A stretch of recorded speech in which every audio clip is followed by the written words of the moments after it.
Hi guys, how's it going? Good afternoon. Thank you everyone for taking the time to come out here. I know it's a bit far, it's out in the middle of nowhere, and you've taken your lovely Saturday afternoon to sit in here and listen to us with masks. So I've made it a bit easier for you. We've decided to wear masks so you don't see our ugly faces. Also, the reason we're wearing masks is I want to reassure you that we are not wanted by the police, we are not terrorists, and we're not into any kind of kinky fetishes. This is not 50 Shades of Grey. This is 50 Shades of TED, and we're here to talk about Shade 49, which is urban exploration. We are HKURBEX, which stands for Hong Kong Urban Exploration, and we're a group dedicated to preserving and documenting abandoned sites across the Asia-Pacific region. We're one of the best-known groups in the area, and we're a diverse team hailing from all different parts of the world. My name is Jenkins, and I am an urban explorer. And my name is Ghost. Obviously, Ghost is not my real name. I wish it were.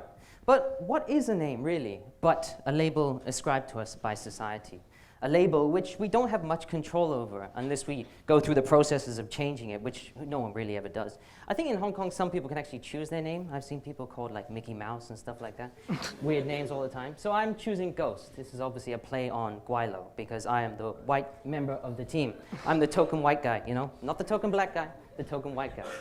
Anyway, so this label that we have, this name that's given to us by society, is also much in the same way we don't have a choice over it, much in the same way that we don't have a choice over the jobs that we do and the society that we live in.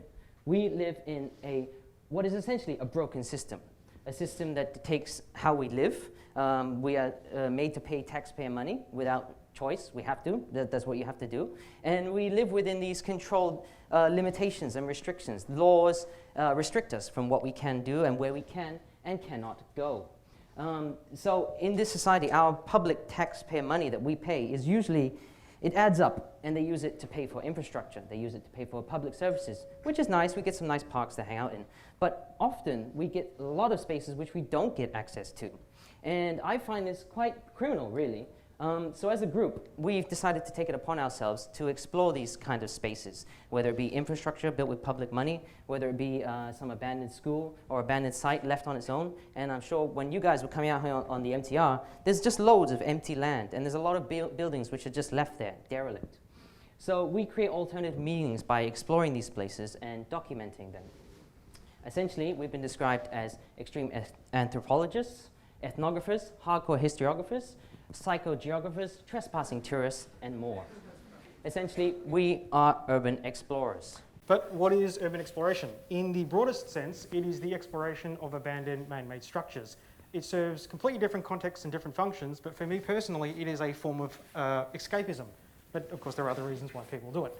In the past couple of years, members from our group have travelled extensively across the Asia-Pacific region and documented such sites as schools, military bases, caves, and tunnels. And it's been really interesting bringing these stories back to Hong Kong because there is no other place like it. From its colonial history to the sci-fi skyscrapers that dwarf our city today, Hong Kong is a force to be reckoned with. It is also a city of dualities. There is a unique contrast here between dark and light, old and new, east and west, and fast and slow. Now, I grew up in Australia where, because the topography is mostly flat land, when you build, you tend to build out.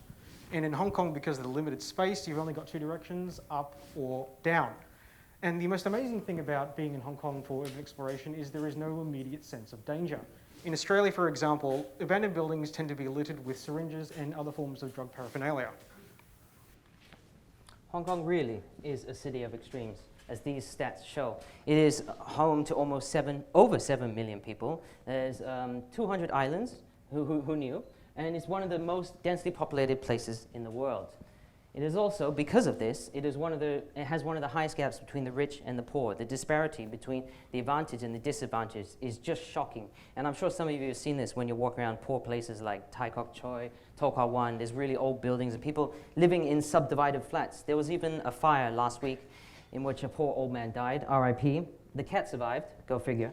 They were actually doing CPR to the cat. I don't know if any of you guys saw this in the Chinese media. It was on Apple Daily. So thank God the cat survived, RIP to the old man. But anyway, this is the kind of state that these poor people live in. And the government and the people in power, they should be putting a roof over these people's heads. It's terrible. And basically, it's claustrophobic when you're living in this society. This is Tai Kok Choi. These are some old buildings that we've seen that have been there for the past 5 years. People have been kicked out of their houses. I don't know whether they've been put up in a government house, probably smaller than the one they would have had. And I've even heard stories of an old grandma who was living in her home for about 80 years with her family. Suddenly she got kicked out, and she didn't know what to do. She had all her stuff. She didn't know what to do. So she ended up committing suicide because she had no other choice. Her whole life, her whole system had just been just destroyed like that in a moment. So Hong Kong's dire housing problem and apparent land shortage is caused by cronyism, acute cronyism and acute collusive capitalism. And basically, the reason for this is that the government has a lot of sites which they are sitting on, and greedy real estate developers, monopolizing developers, land estate agents, they are sitting on like hordes and hordes of land. And we've been exploring, and we found, oh, look at this abandoned school. That's not too far from here. Look at this abandoned school. Look at this site. And look at this. Look at this. Look at this. These are all empty. And we found hundreds of these. Statistically, there's over 100 abandoned schools in Hong Kong. Now, why are some people without a house when all these places are just sitting empty, gathering dust? Nature is taking over. So basically, the government needs to stop acting like a business. They need to stop handing all the land to all these greedy property developers who just sit on it, waiting for it to reach a premium, and then they either sell it or they build minuscule, tiny, infinitesimal flats for people to live in. And these rich people, they buy them up, and basically the local residents can't afford them. Yeah. Now, often a lot of these abandoned sites sit in an air of former glory. There is a melancholy to them because they are, in effect, forgotten dreams. And often these forgotten dreams, these sites are hidden right in front of our eyes.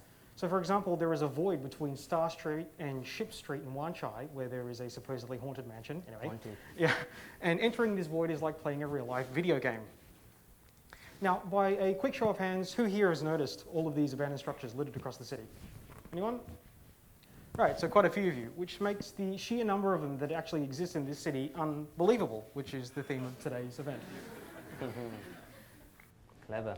It really is unbelievable. I mean, as I said, I found over 100 sites. We've explored 100 sites together at least, which have ranged from prisons, as we listed earlier, old abandoned schools, old abandoned public care homes, and history is being steamrolled and demolished right in front of our eyes. Sometimes we've been the last people to stand inside an apartment building or a school or a site or even a 100-year-old mansion, I remember, before it got knocked down. That's a privilege that we had. We were the last people there. And so what we do is we have taken it upon ourselves to document these places and immortalize them. We do it through documentation. We preserve them through documentation, if you like, through photography, dronography, and all other kinds of tactics that we use.